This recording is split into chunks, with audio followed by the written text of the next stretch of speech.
Hey, I'm Alex Radical from Board Game Co, and this is going to be the top 10 surprises of 2023. This is the first of all the list videos that are going to be hitting the channel end of year. As usual, end of year hits us and we get all the lists. We're going to have a bunch of things. We're going to have top 10 surprises this video. Later this week, we'll have top 10 disappointments. Make sure to go ahead and, in general, make sure to subscribe in case you want to see all of these videos as they come out. We're going to have our top 10 crowdfunding campaigns at some point. We're going to have our top 10 games of 2024 we're looking forward to. We're going to have the top 10 best games of 2023. I think that might actually not be on this channel. That might be over on the Board Game Gardens channel, so go subscribe just in case if it is over there. And then, of course, we'll have our top 100 games of all time, and that should be starting soon as well. But let's start with this video, which is top 10 surprises. Now, specifically to be a top 10 surprise over here on this list, you had to both be a good game, but more importantly, I had to not really be expecting much out of you, which means some of these games will overlap with my top 10 games of 2023. I think that 2, maybe 3 are also on my top 10 games of 2023 list. The others aren't, but they're great games that I wasn't expecting anything. They showed up, I played them, I kind of thought I'd move on from them, but rather that, they kind of hit me in the face with how good they were. And to that end, we're going to start this video off, and of course, timestamps to everything down below. But we're going to start this video off with my number 10, which is Skyrockets. Now, Skyrockets, I almost intentionally wasn't expecting anything from this game because this is based on Kites, which for me, Kites is a fine game from Floodgate Games. It's a fine game, totally fine. I'll keep saying the word fine, but it's also, to me, forgettable. It's a game I'll play whenever it shows up because it takes 5 minutes, you flip some sand timers, you try to keep them all active at the same time, ta-da, you win the game, move on. It's a one-trick pony, it's a very fun, charming little table game, and I don't need to own it. And so Skyrockets, based on the exact same system, I just assumed it would be a slightly different version of the same thing, but it's not. This is not the crew versus the crew Mission Deep Sea. This is Kites versus Skyrockets. I'm realizing that's not as... that just is what it is. It's Kites versus Skyrockets. But Skyrockets gives you challenges to go through as you go through that same system. So you're still flipping timers. In this case, they're not fireworks. You're trying to keep them afloat in the sky as long as possible and not have them crash down. But now you have scenario goals. And that one change gives this game all the replayability it needs for it to stay a game that it's easy to play, it's easy to table, it's a good light filler game. I really enjoy Skyrockets. I think it's phenomenally well done. This is from Floodgate Games, and this was a surprise for me because, Kites was fine, and Skyrockets is really solid. I will say, in general, these are being ranked not in terms of best to worst or least to best. Rather, these are being ranked on this list, going down from 10 down to 1, versus how little or more of a surprise is combined with how good it was. You kind of need a combination. It's about the delta. It's about if I was expecting this much and it was here, so if I was expecting more and it's there, you get what I'm saying, maybe, or not. This is just 10 games. They're 10 good games. Check these games out. I highly recommend you check these games out. Then we have number 9 over here is going to be Junk Drawer. Junk Drawer is another one that is, well, fantastic, and I wasn't expecting a lot from. This is 25th Century Games. This is a polyomino game. It's a polyomino game that didn't get, a lot of hype and buzz. This was not your next Planet Unknown. This wasn't World Wonders that everyone's like, oh my gosh, it's so incredible. This is a little-known polyomino game from 20th Century Games that just delivered so well. It gives you 4 goals. You have 4 junk drawer sections that you're going through. You're trying to organize stuff in these junk drawers, and you have random goals that will give you how you score each drawer. And then every turn you're drawing polyominoes, placing them into the various drawers, trying to optimize your scoring based on each of the boxes. It is such an easy, fun, simple game to play. The goals keep it variable. The thing for me in general is I like variability in my games. I like that. Give me the game and then give me different ways to approach it. And that's very much true for both of these, with the scenarios and the variable goals. And there's a lot of goals over here. And then you're trying to place polyomino pieces in ways that are very different. Sometimes you're trying to optimize how full you have the box. Other times you're trying to create gaps and spacings. Very interesting system. Very easy, very accessible. That's going to be Junk Drawer for my number 9. My number 8 is Siliconvania. I was expecting nothing from this game. Arguably it should be higher on the list because the delta from how little I was expecting. Honestly, I'm realizing now that my number 10 should have been a different game, but I ordered these differently? I don't know why. My number 10 should have been different. Anyways, Siliconvania over here. Siliconvania over here is my number 7, my number 8, and this one's coming to you from WizKids Games. And just the art's from the Mitro, which I like the Mitro's art in general, but it's like Silicon Valley vampires, that's just not my jam at all. And then combined with the fact that it's a simple point scoring game. The only thing you're doing in this game is you're basically just scoring points by placing tiles down onto a board. So that's all you're doing. There's lots of games that do this. There's a million games that do it. There are a dime a dozen, and this one didn't inspire confidence. WizKids in general, fantastic company, but they are more hit and miss with me. They're not a company where I can be like, hey, that's a WizKids game, I'm gonna like that. Rather, they're a company that could be like, hey, that's a WizKids game. I might like it. I like some of them. I definitely have some of them in my collection. But this one over here completely surprised me. Because in the game, I still have complaints about some of the graphic design elements in the game. I think some things don't look as pretty. I almost wish this had like a repolishing or a rehaul. The art's great, but some piece, either way, check out my full review if you want. In fact, I think all of these games have dedicated reviews, I want to say. Maybe 1 or 2 I'm still pending. 1 or 2 I'm still pending, so I gotta film those. Anyways, but Siliconvania over here, I think it's absolutely fantastic. I think the way the point scoring works, it's very rewarding. As a fun little puzzle of playing cards to try to optimize which tiles and which cards you gather in the game. There's a lot of things to consider, a lot of things to try to optimize around. I had a few small nitpicks as far as the aspects of the game I wish were a little bit more interesting. Like one of the things is a cap on how much you can score in certain areas, but that means you kind of don't have the fun and reward of just crazy high scoring combos. Some small stuff that I wish were different in the game, but ultimately this is a game that I really expected to be like play, review, move on, and it was play, review, play, keep in my collection, at least for right now. That's Siliconvania, my number 8. My number 7 is going to be Everdell Farshore, and this is being rearranged because this honestly should have been number 10, and I'll explain why. Everdell Farshore here is a great game. And I'm torn on where this falls in the surprises. This is the one game on the list that I wasn't sure if it genuinely makes the surprise list or not. I wasn't sure. The reason it's here is because while I was excited when they announced Everdell, and this, again, it's a weird journey for this one, which is why, because I mentioned earlier in the video, like, hey, if, Zombicide, Deceased, whatever it is, if I'm not surprised about that, because it's a part of the Zombicide system, this kind of has the same veins. To a certain extent, this is an Everdell game. And as an Everdell game, I should have been expecting to like this, and to a certain extent I was.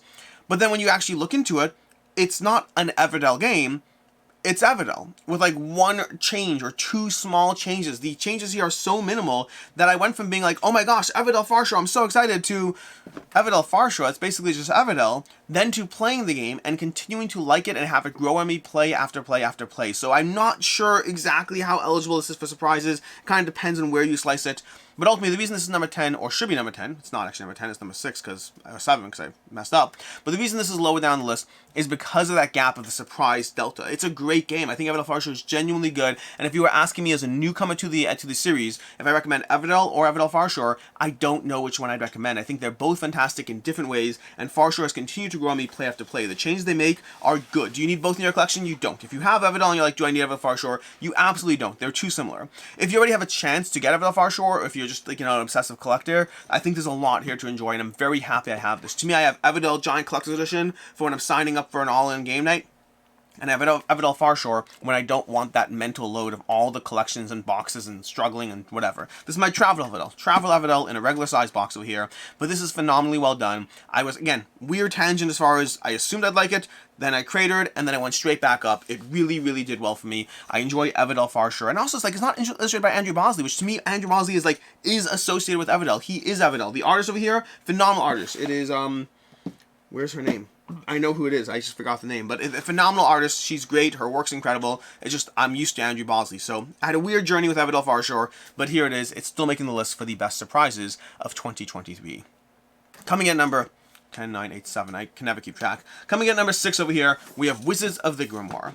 Wizards of the Grimoire is an interesting one that I was on an interesting journey with. You see, they reached out to me a while ago to say, hey, can you review the game? And I was like, I don't know. It's a 2-player battling system. There's so many games that just have decks of cards, and it's a very easy for smaller publishers to start with card games. There's less of a barrier to entry as far as a lot of the hoops you have to jump through for games, and you just have to focus on the design aspect. But that means that you could have gems out there, but it means there are a dime a dozen, so I was less interested because of that.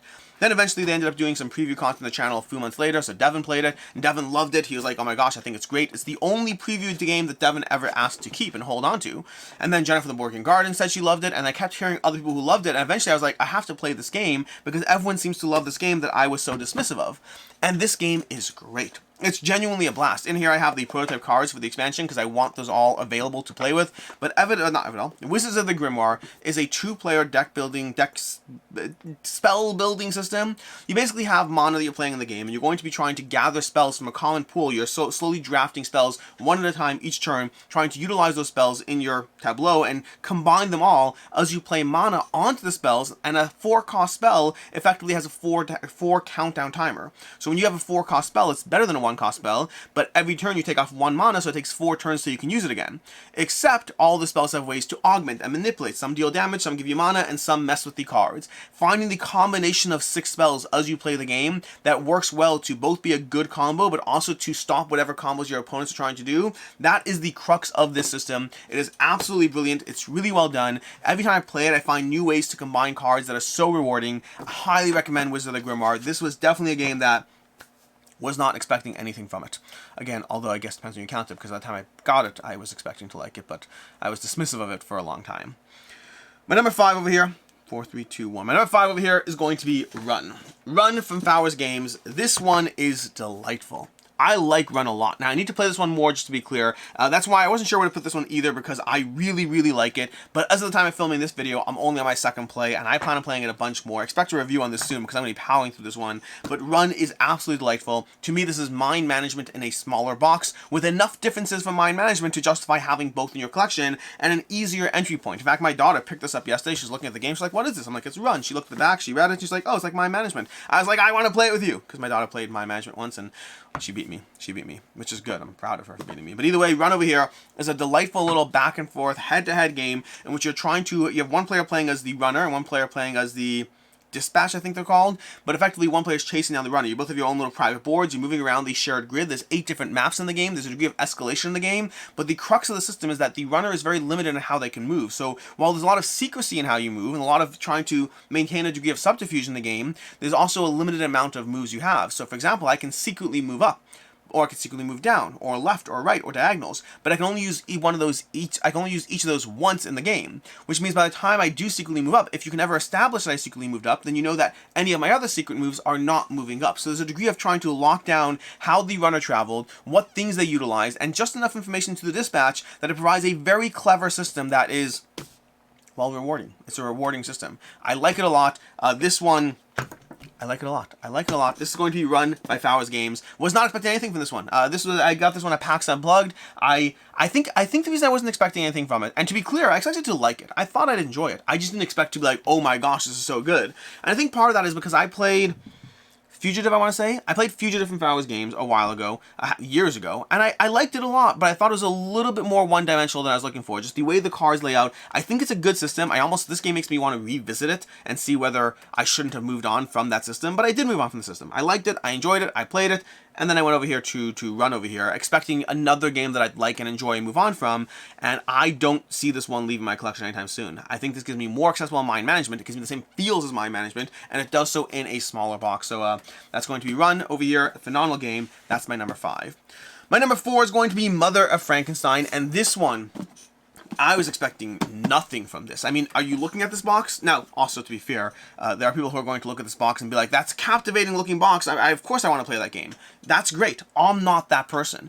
I look at this box and I'm like, why? This game's called Mother of Frankenstein. It's got like Mary Shelley on the cover over here. This looks like the most boring, to me, based on my taste, my preferences. This is not a game that pulls me in. Look at the components over here. They all look dry and beige and bland over here. They don't pull me in at all. This game looks so underwhelming to me. Again, to me, I want to be clear about to me, because be very clear. This game, I love this game. The fact that it's here on this list means I love this game, but I was expecting nothing from it. It looked dry, it looked bland, and I was like, hey, they have a 3-part series of this. I've only played part 1, I need to play part 2 and 3. They have a 3-part series over here. It's a little escape room, you're puzzling things together, it's a little mystery game, you're trying to put together envelopes and line things up and solve all these puzzles. It gives you a whole narrative story, and the more I played it, the more I enjoyed it. This, to me, is very much falls in the same vein as Emerald Flame, but it does so at a much cheaper price point while giving you nearly as much gameplay. I think Emerald Flame gives you a bit more gameplay, a bit more high-quality components, but I think Mother Frankenstein gives you like 3 games for the price of Emerald Flame, which just gives you a whole lot more out of it, and I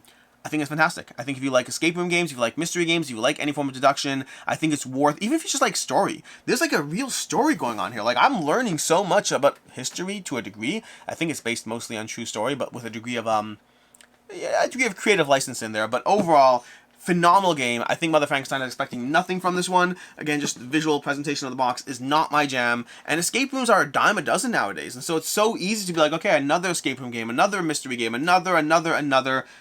This one's got 3, and the first one at least is excellent. 2 and 3, I gotta get to them. My number 3 over here.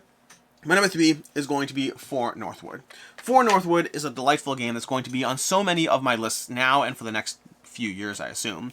But For Northwood is the best cheap game. It's the best small box game. It's the best games of 2023, probably. It's the best game. It's the best, one of the best surprises of the year. It has so many things going for it as far as For Northwood. This game just completely, like, I backed this game a while ago. I backed it, it looked charming, it looked interesting. It was like $15, so it was cheap enough. And like the idea of a solo little trick-taking game, I like trick-taking now. I like solo, and so it looked cute and appealing, and I was like, let's go for it. Trailer from Taylor's Trick-Taking Tables, loved it. That's a good barrier right there, a good metric right there, a barometer right there. That's a good barometer right there. But either way, I backed it because I was like, fine. But I wasn't actually excited. I was kind of just like checking the boxes of a game that would work for me, and then it showed up. And the fact that I liked it is fine. I kind of expected to like it. But the amount that I like this game is unreasonable. I expected, like most games, that statistically speaking, most games that I get do not stick around. I like a lot of games, but liking a game is not a good enough reason to keep it. Most games are, I like you, next. I like you, next. I like you, next. Some games are, I don't like you, next. And other games are, I love you, I want you to stay around and be my best friend forever. And that's very much true of For Northwood. I like this game. It travels with me on a plane. It plays over here at my studio. It plays whatever. This is a game, it's a solo game that I constantly bring it out and teach it to other people and play with them because I want to teach them and show them and share this game with them.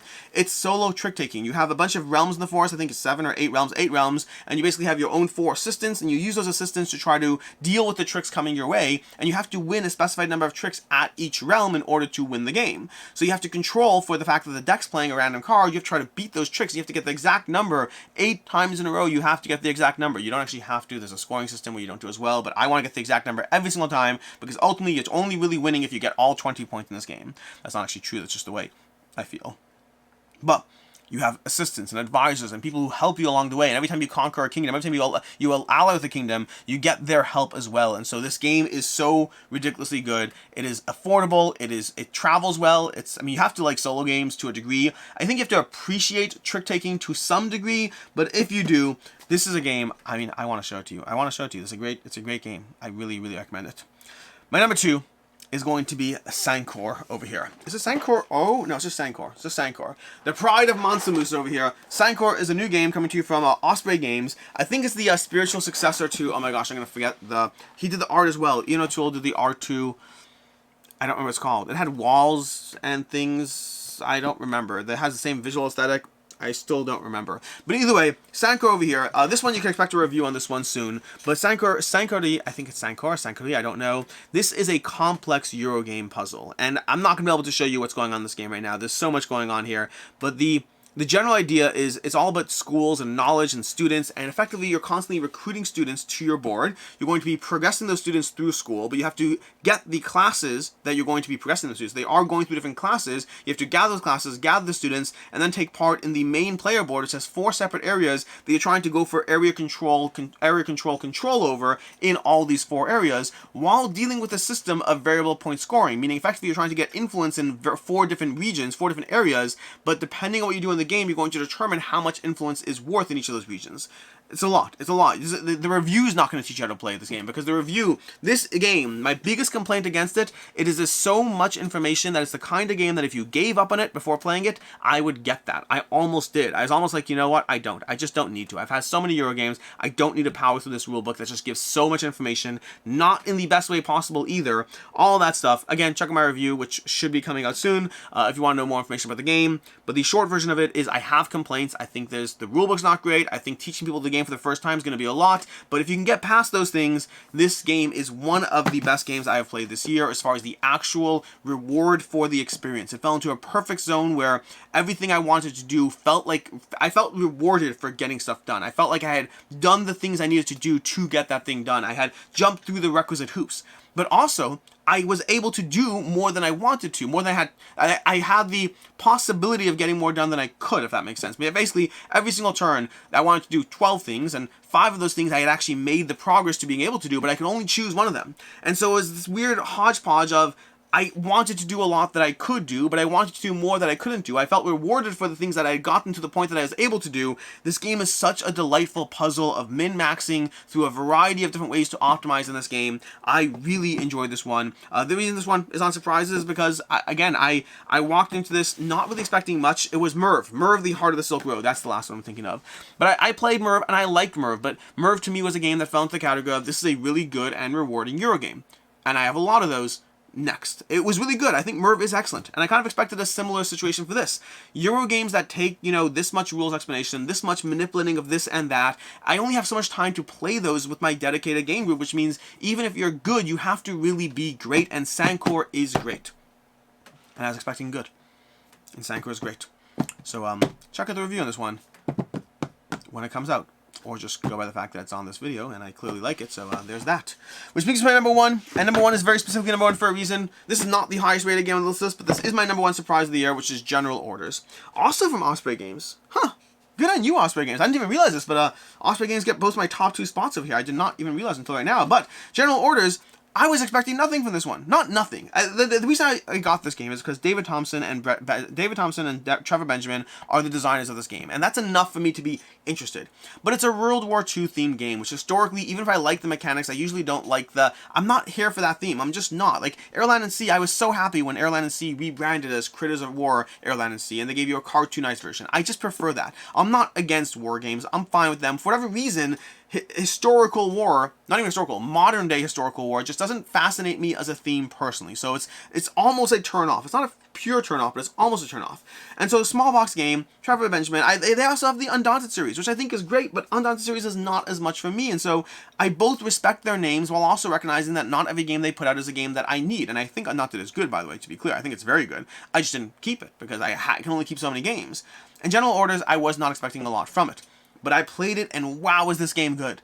It's such a tight back and forth as you place your generals, your commanders out onto the board. It is worker placement area control across 4 rounds of play. I have a review on this one. You can check it out. It's easy to teach. It's easy to play. Every action feels meaningful. I feel like there's enough variety in the game to keep me interested because there's multiple maps and there's also various bonus tiles that come out and they're not always the same. So there's not a ton of variety, but there's enough variety given the size and the scope and scale of the game that I like the system. I'm excited to see what additional maps or things they add because I have to imagine, and by the way, Osprey Games, if you're watching this, can you please, I know you just did Undaunted in space, can you please do like General Orders and other themes? Like please, because as much as I like this game, if you give me a space General Orders, if you give me a medieval warfare General Orders, theme does matter. It does matter, and I'm not against this theme, but I will drop this in a heartbeat if I get like additional. Give me Cthulhu General Orders. How does it work? I don't know. I don't care, but I'm here for it. I like this game a lot, and I was expecting nothing from it, partially because the small box means I always expect a little less from it, partially because the designers, as much as I know that they are great designers, some of their games haven't been ones that I kept around. I expected to like it, but how much, who knows, and then a big part of it because of the theme of the game, and this blew me away, and so that's going to be my number 1 surprise of 2023. And so there we have it, my 10 largest surprises of the year, the games that I was not looking forward to, aspects of them as much that surprised me in how good they were. Again, 2 or 3 of these will be in my top 10 games of 2023. The rest are just very good games that didn't make that cut, but I was expecting less from them, and that's why they're here. In any case, until next time, I'm Alex Radcliffe from Board Game Co. I hope you enjoyed this video, and as always, I hope you have a good one.